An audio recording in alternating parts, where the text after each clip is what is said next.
Welcome student, myself Shaila Shetkar, Assistant Professor in Botany from Government College of Arts, Science and Commerce, Sakli. The program is Bachelor of Science first year. The subject is Botany, Generic Elective. Semester is 1. Course code is BUG 101. Course title is Environmental Biotechnology. Title of the unit is 7. International and National Legislations, Policies for Pollution Management. Module name is National Environmental Policy 2006. These are the outline of my module. In this module, we are going to learn about the introduction, features and objectives of National Environmental Policy 2006, principle and strategies of National Environmental Policy 2006. These are the learning outcomes. At the end of the module, you will be able to explain the features and objectives of National Environmental Policy 2006.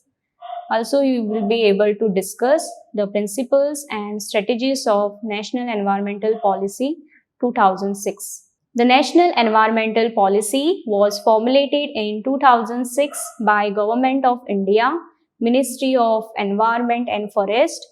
It was an effort towards India's commitment to clean environment and making positive contribution to international efforts. It is a policy that emphasizes on conservation, prevention of degradation and equity of natural resources. Now let us learn about the features of National Environmental Policy 2006. The dominant theme of this policy is to ensure that people dependent on particular resources obtain better livelihoods from the fact of conservation than from degradation of the resource. The policy also seeks to stimulate partnerships of different stakeholders in harnessing their respective resources and strengths for environmental management. Involvement of Panchayati Raj institutions and urban local bodies has been highlighted. Environmental impact assessment will continue to be the principal methodology for appraisal and review of new projects. It also seeks to revisit the coastal regulation zone notifications to make the approach to coastal environmental regulation more holistic. To achieve sustainable development, environmental protection shall constitute an integral part of the development process. These are the objectives of National Environmental Policy 2006. The first one is conservation of critical environmental resources, intergenerational equity, efficiency in environmental resources use, environmental governance in the management of resources, integration of environmental concerns for socio-economic development, livelihood security for the poor, and enhancement of resources. Now let us learn about its objectives in detail. The first one is conservation of critical environmental resources. To protect and conserve critical environmental resources and invaluable natural and man-made heritage which are essential for life-supporting livelihoods and welfare of the society. The second is intergenerational equity. To ensure judicious use of environmental resources to meet the needs and aspirations of present and future generations. The third is efficiency in environmental resources use. To ensure efficient use of environmental resources in the sense of reduction in their use per unit of economic output and to minimize adverse environmental impacts on society. The fourth is environmental governance in the management of resources. To apply the principles of resources and good governance, that is transparency, rationality, accountability, reduction in cost and time, and public participation to the management of environmental resources. The next is integration of environmental concerns for socio-economic development. To integrate environmental concerns into policies, plans, programs, and projects for socio-economic development. The sixth is livelihood security for the poor, to ensure equitable access to environmental resources for poor tribal community. And the seventh one is enhancement of resources, appropriate technology and traditional knowledge, management skills and social capital will be used for conservation and enhancement of resources. Now, these are the principles of National Environmental Policy 2006. The first principle is human beings are at the center of sustainable developmental concern. Human beings are at the center of concerns for the sustainable development. They are entitled to a healthy and productive life in harmony with nature. Next is right to development.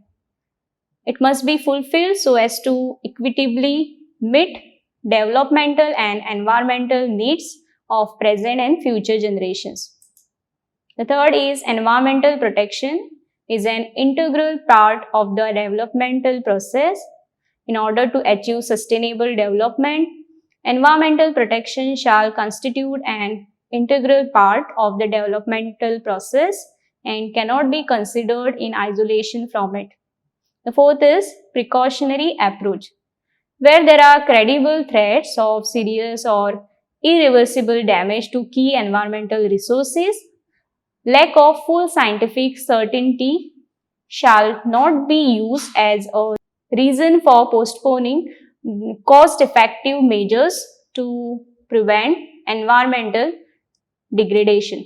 The fifth is public trust doctrine. The state is not an absolute owner but a trustee of all natural resources which are by nature meant for public use and enjoyment, subject to reasonable conditions necessary to protect the legitimate interest of a large number of people or for a matter of strategic national interest.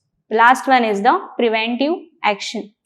It is preferable to prevent environmental damage from occurring in the first place rather than attempting to restore degraded environmental resources after the fact.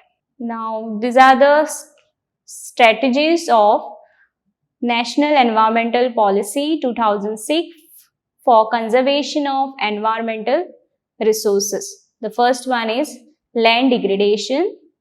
Encourage adoption of science-based and traditional sustainable land use practices through research and development. The second is forest.